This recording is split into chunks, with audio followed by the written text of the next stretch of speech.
Welcome to The Explainer. So, the US market, it's sending some really mixed signals right now. On one hand, you've got signs of a potential rally. On the other, there are some major red flags waving. Today, we're going to dig into a recent market analysis to figure out what is really going on under the surface. Okay, let's just dive right into this quote. You've got a top Wall Street bank saying things look, and I quote, attractive in the short term. But then, in the very same breath, they warn it could all just be fleeting, a flash in the pan. So what's really going on? Let's unpack that. All right, to really get why they're so cautious, we've got to start with the challenges. Think of them as two big storms brewing out there on the horizon. Okay, this first one, it's all about global instability.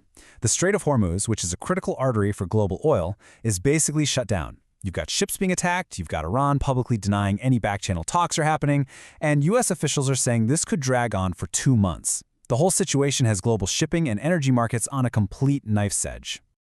And hey, as if all that global tension wasn't enough, right? We've also got new friction coming on the trade front. A fresh round of 15% tariffs is set to hit this week, and that's just going to add another layer of cost and complexity to everything.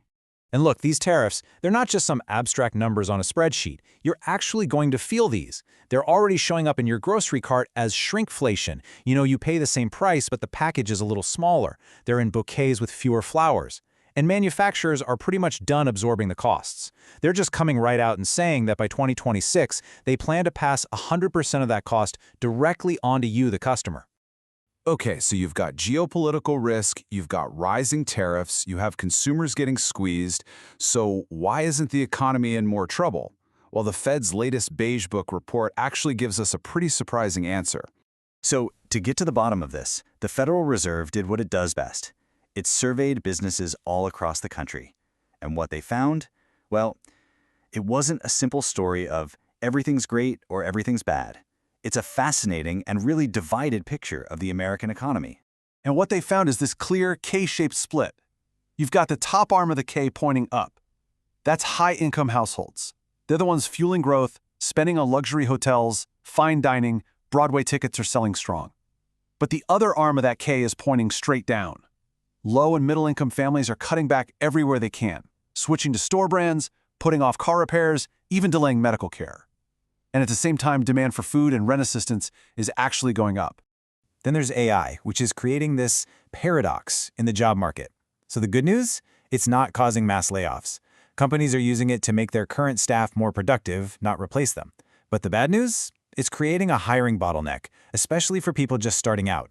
Companies aren't creating as many new entry-level jobs, and sometimes they're even hiring experienced workers for junior roles, which just squeezes recent grads right out of the picture. So let's put this all together. If it's not the average consumer, and it's not a big hiring boom, then what in the world is holding everything up? What's the real engine of the economy right now? Well, it's this: data centers.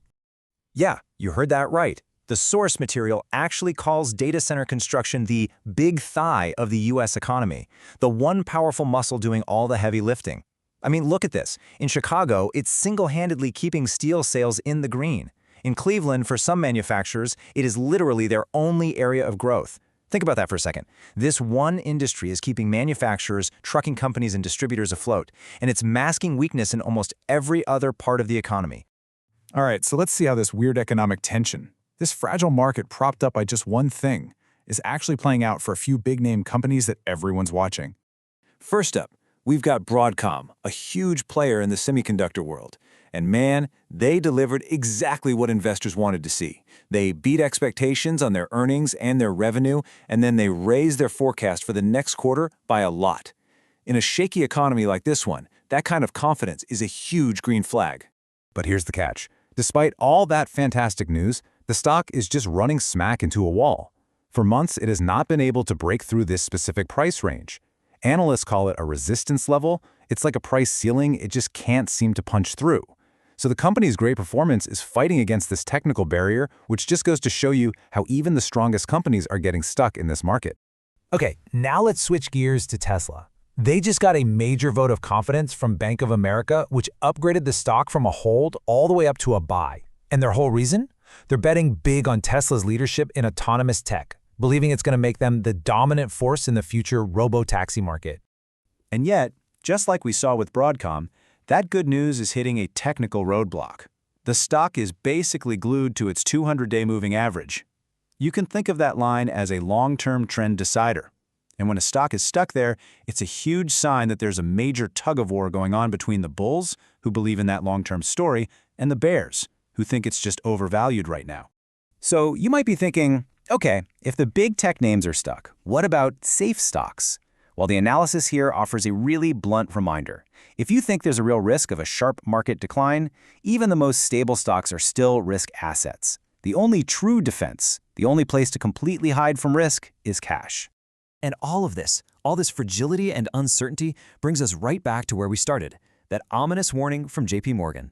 Yeah, they're using a specific and kind of scary term for it, a bull trap. You know, it's when the market looks like it's taking off, it lures investors back in, making them think the worst is over, but it's really just a mirage before things take another dive. And look, they're quick to point out this isn't just some gut feeling. They've seen this exact movie before, twice, in just the last couple of years. Back in March of 2025, you had a really attractive, bullish setup appear. And then what happened? It completely reversed in April.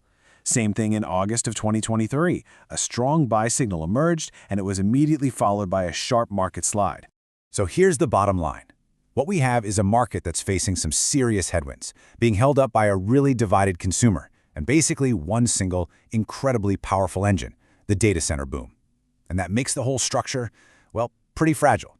And it leaves us with the one critical question we all need to be thinking about for the future. What happens to the entire economy when that pillar inevitably starts to weaken?